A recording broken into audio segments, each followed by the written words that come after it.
টিমের ম্যানেজমেন্ট থেকেও কয়েকবার আমাকে মানে অলমোস্ট লাইক আ থ্রেটও দেওয়া হয়েছিল।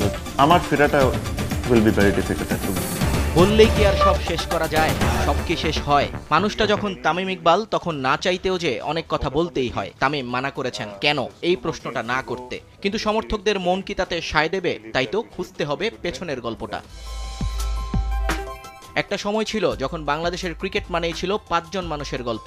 একটা সুখী পরিবারের প্রতিচ্ছবি ছিল এই দল। ক্যাপ্টেন ফ্যান্টাস্টিকের হঠাৎ আর্মব্যান্ড খুলে ফেলবার মধ্য দিয়ে শুরু হয় উল্টো পথে চলা। এখনও ম্যাচের মুখ থেকে অবসর নেয়ার ঘোষণা না আসলেও বোর্ড প্রেসিডেন্ট নাজমুল হাসান পাপন অন্তত ১০ থেকে ২০ বার তাকে অবসর করিয়েছেন নিজের বক্তব্য।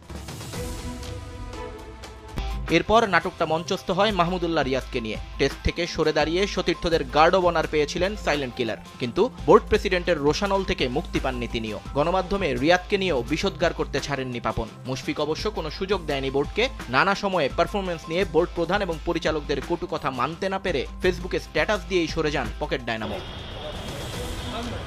এবার তিনি একই ঘটনা ঘটিয়েছেন তামিম ইকবালের সঙ্গেও। তামিমের ফিটনেস নিয়ে বক্তব্যের জেরে পেশাদারিত্বের বুলি আওড়াতে শুরু করেন বিসিবি বস নাজমুল হাসান পাপন। গণমাধ্যমে তামিমকে কটাক্ষ করে বিবৃতি দেন তিনি, আর তার কারণ হিসেবে জানান তামিমের বক্তব্যে নাকি বেজায় চটেছেন হেড কোচ হাতুরু সিংহে, কিন্তু একবারও ভাবলেন না একটা সিরিজের শুরুতে দলের অধিনায়ককে নিয়ে এমন মানহানিকর মন্তব্য তিনি করতে পারেন কিনা। তবে এবারই যে প্রথম তিনি এমনটা করেছেন তা কিন্তু নয়। এর আগেও তামিমকে সংবাদ মাধ্যমে মিথ্যুক বলে আলোচনার জন্ম দিয়েছিলেন বিসিবি বস। পরে জানিয়েছিলেন তার কথাকে টুইস্ট করেছে মিডিয়া। পাপনের বেফাঁস মন্তব্য থেকে বাদ যাননি সাকিব, মিরাজ, নাসিররাও। কার কয়টা মোবাইল ফোন, পরিবারের সদস্যরা কোথায় কি করে, এসব নিয়েও উল্টাপাল্টা কথা বলে ঝামেলা পাকিয়েছেন বিসিবি সভাপতি। ক্রিকেট পাড়ায় কথিত আছে তার কথার কারণেই ক্যারিয়ার শেষ হয়ে গেছে ইমরুল কায়েসের।